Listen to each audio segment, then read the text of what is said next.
What's up, guys? Brad Thomas here with Vaughn Dalzell, and we are betting big with BetMGM. That's right. We're betting every game on the Big Ten slate this week, and we're going to kick it off with the game of the season, Penn State at Ohio State. Right now, Ohio State is a 4.5-point favorite. And Vaughn, I'm going to open the curtain to something I'm going to do that's what I like to call a gambling middle. So I'm going to take Penn State plus 4.5, right? I think this game has way too many points for a very strong team in a defensive battle in what should be the under.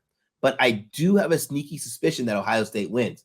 While money's coming in on Penn State, that number's going to get driven lower and lower. If I get Ohio State around minus 140, minus 145 on the money line, I'm going to go ahead and back the Buckeyes on the money line. So that way I'll hold a ticket with Penn State plus 4.5 and Ohio State money line, hoping to hit both. But why I like Ohio State to win despite how great Penn State has looked, it's James Franklin's record at Penn State and versus Ohio State. He is 2-11 on the road versus top 25 teams, 0-9 on the road versus top 10 teams, 1-8 versus Ohio State, and 1-11 versus top 5 teams. Drew Alar's first big test at the Horseshoe. It's going to be a difficult one. Do you have any thoughts on this game?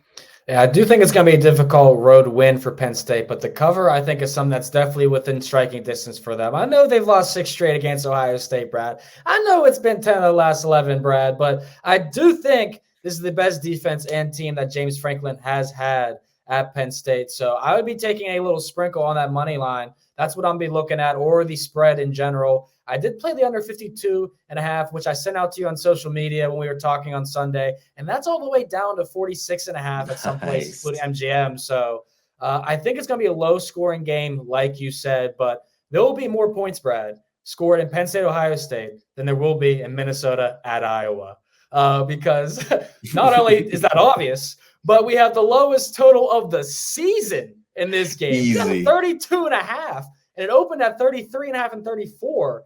Brad, Hawkeyes, worst third down offense in the country.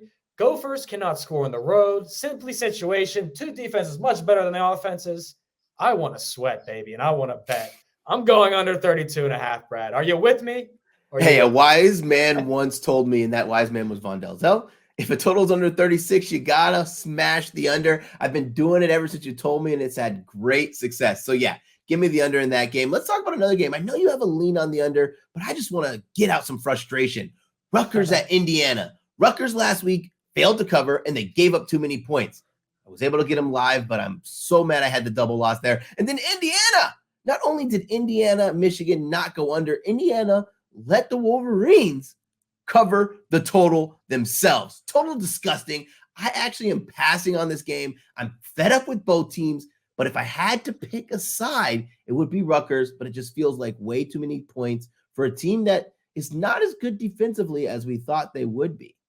Yeah, well, Brad, it sounds like you may need some help in this game since you hate both teams. So I got you covered, my friend. You need to know that in this series, 5 of the last 6 games have resulted in 41 or fewer points. I like the under in this one. Rutgers' offense doesn't travel nearly as well as the defense does. They've only scored 7 and 13 points in their 2 road games. And you look at Indiana, man, yeah, they looked terrible last week, Brad. But who doesn't against my Michigan Wolverines? So the Hoosiers' defense will be more locked in here. All right, Brad, there's going to be another game that's going to be low scoring. And I want to talk about a team also laying double digits. The Nebraska Cornhuskers? What world are we living in, my friend? The total was 44. It's down to 40.5 in this one. I got to say, man, I like the under here, and I kind of lean Northwestern too. Anytime we get Nebraska as a large favorite, it's a fade for me. Am I crazy, or are you with me?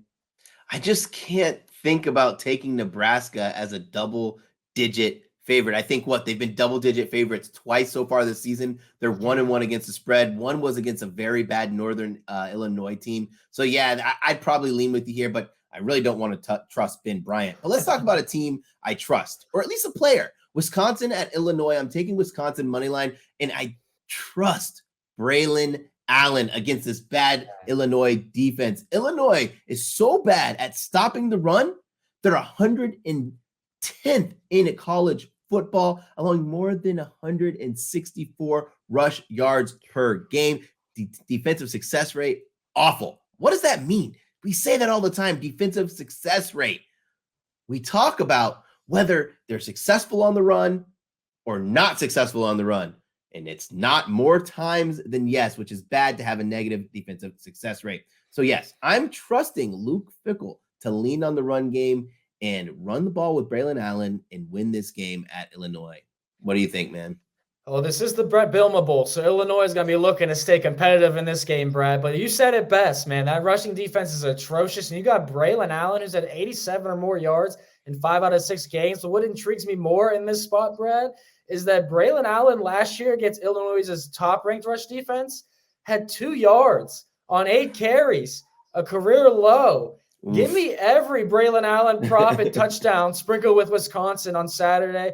I think the Badgers, after a loss at Iowa, they need it for the Big Ten championship appearance. They need to stack wins. All right, so they're the better team here. And we're getting a better price as money keeps coming in on Brett Bielema in Illinois. Ha! We'll take the Badgers here. Michigan at Michigan State, 7:30 p.m. on Peacock, Brad. I am pumped because you know where I'm going. But before I get excited and get hyped, where are you going with this game? You already know I'm about that squad ride. It's the V Money special. I'm going to let you intro this because I got 11 and a half. I want to know what you're taking. I don't think I need to know, but I'm just going to read your mind here. Tell me what you got. Yeah, lucky you got the 10 and a half or 11 and a half. I'm taking 10 and a half, and I'm not even scared about it, my friend, because nobody has scored more than 10 points on Michigan this season. And Indiana needed a little trickery, a play that a high school team ran on me in a state championship, and it worked for them. So kudos to them. But I'm telling you, my friend, Michigan State was held to 7 last year against Michigan. They've scored 14 or less in 4 of the last 6 meetings. I don't think they have a chance, my friend. Tune into Peacock to see the Wolverines and NBC Squad Ride. Yeah, man, Squad Ride. That's the under right there on Michigan State. Check us out, like Vaughn said, on Saturday, 11 a.m. on the NBC Sports YouTube channel. See you guys.